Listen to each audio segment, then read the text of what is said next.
ओम जय श्री राम। मित्रों, पहले एक पौराणिक कथा के माध्यम से जानते हैं कि हनुमान जी कौन हैं।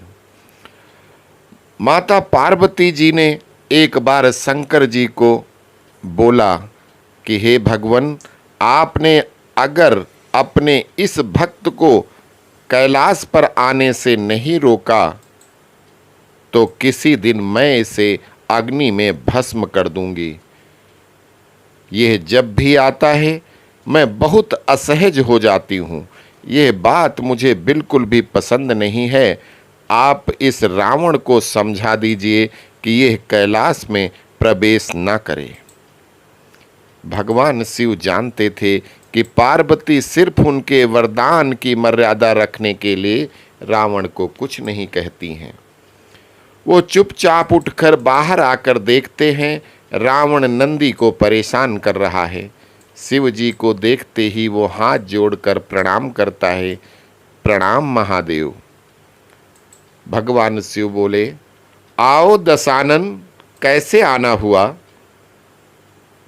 भगवान, मैं तो बस आपके दर्शन के लिए आ गया था महादेव। आखिर महादेव ने उसे समझाना शुरू किया कि देखो रावण, तुम्हारा यहाँ आना पार्वती को बिल्कुल भी पसंद नहीं है, इसलिए तुम यहाँ मत आया करो। अरे अरे महादेव जी, ये आप क्या कह रहे हैं? आप ही ने तो मुझे वरदान दिया था कि मैं किसी भी समय आपके दर्शन के लिए कैलाश पर्वत पर आ सकता हूँ, और ये आपका ही वरदान है प्रभु। और अब आप ही अपने वरदान को वापस ले रहे हो। ऐसी बात नहीं है रावण, लेकिन तुम्हारे क्रियाकलापों से पार्वती परेशान रहती हैं, और किसी दिन उन्होंने तुम्हें श्राप दे दिया तो मैं भी कुछ नहीं कर पाऊंगा। इसलिए बेहतर यही है कि तुम यहाँ पर ना आओ। फिर प्रभु, आपके वरदान का क्या होगा? आपका वरदान तो मिथ्या हो गया महादेव। मैं तुम्हें आज एक और वरदान देता हूँ रावण। तुम जब भी मुझे याद करोगे मैं स्वयं ही तुम्हारे पास आ जाऊंगा, लेकिन तुम अब किसी भी परिस्थिति में कैलाश पर्वत पर मत आ जाना। अब भगवान शिव कहते भी क्यों नहीं भाई, होम मिनिस्ट्री का आदेश था तो मानना ही था। इसलिए भगवान शिव ने अपने वरदान को दूसरे वरदान से बदल दिया कि जब भी रावण बुलाएगा तो शिव जी को वहां पहुंचना होगा, बल्कि रावण कैलाश पर्वत पर किसी भी तरह से नहीं आएगा। अब तुम यहां से जाओ रावण, पार्वती तुमसे बहुत रुष्ट हैं। रावण वहां से चला जाता है। समय बदलता है, काफी दिन हो जाते हैं। हनुमान जी रावण की स्वर्ण नगरी लंका को जब जलाकर राख कर देते हैं और रावण उनका कुछ नहीं कर पाता है, तो वो सोचते सोचते परेशान हो जाता है कि आखिर उस हनुमान में इतनी शक्ति आई कहाँ से? कौन है ये हनुमान? परेशान होकर वो महल में ही स्थित अपने शिव मंदिर में जाकर भगवान शिव की प्रार्थना आरंभ करता है। जटाटवी गल जल प्रवाह पावित स्थले गलेवलंब्य लंबितांभुजंग तुंग मालिकाम डमड डमड डमड डमड निनाद मर्दमावयम चकार चंड तांडवम तनोतु ना शिवा शिवम। उसकी प्रार्थना से भगवान शिव प्रसन्न होकर प्रकट हो जाते हैं।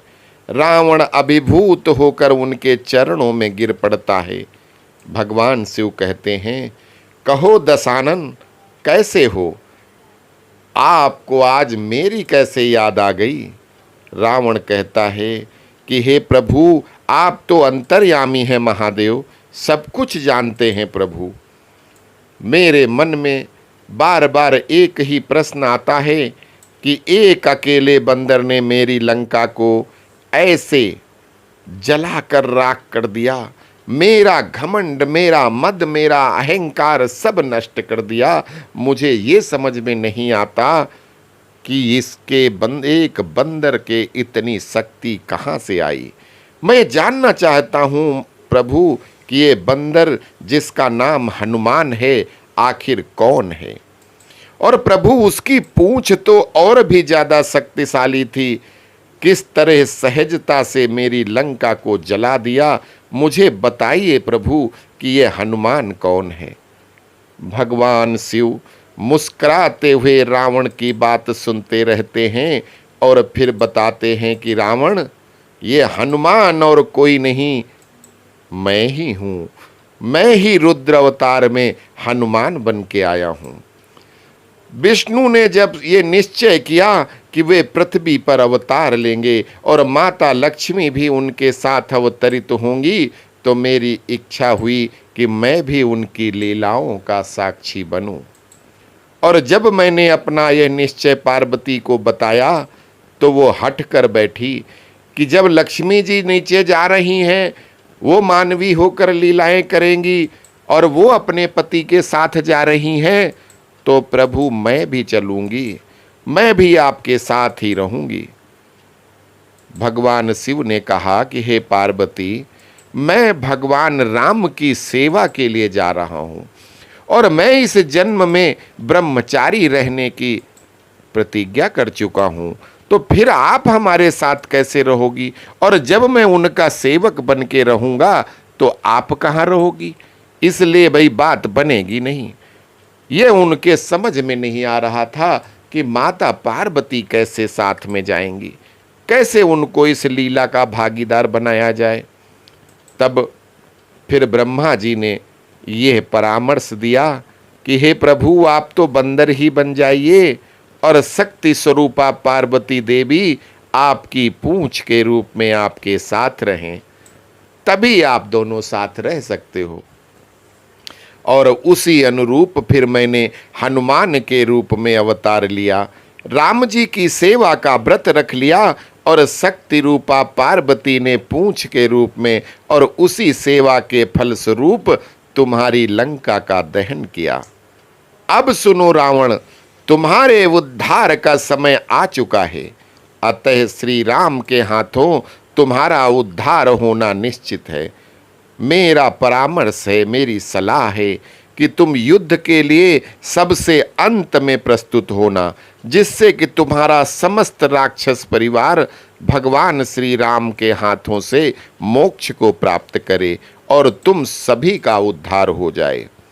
रावण को सारी परिस्थिति का ज्ञान हो जाता है, उसे वैसे भी ज्ञान था, वो त्रिकालदर्शी था, और जब भगवान शिव ने बता दिया तो वो और निश्चित हो गया उसको कि ये भगवान विष्णु ही, परम ब्रह्म परमात्मा ही स्वयं राम बनकर आए हैं और वो मेरे वध के लिए आए हैं, मेरा उद्धार करने आए हैं, तो मैं अपने पूरे खानदान का, वंश का, सबका उद्धार कराऊंगा। और उसने उसी अनुरूप वो युद्ध की तैयारी करता है।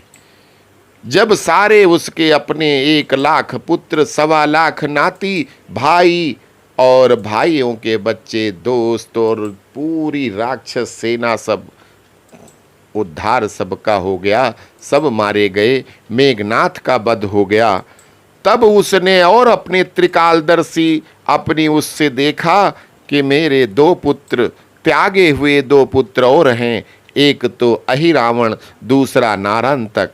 फिर उनको भी बुलवा करके उनको भी उद्धार करवाता है और तत्पश्चात अंतिम युद्ध वो खुद करता है और स्वयं मोक्ष को प्राप्त करता है।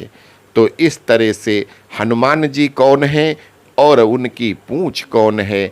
हनुमान जी स्वयं भगवान शिव हैं और उनकी पूंछ माता पार्वती हैं। तो इस तरह से उम्मीद करता हूँ कि आपके प्रश्न का समुचित उत्तर मिल गया होगा। अस्तु। जय सिया राम। ओम नमः शिवाय।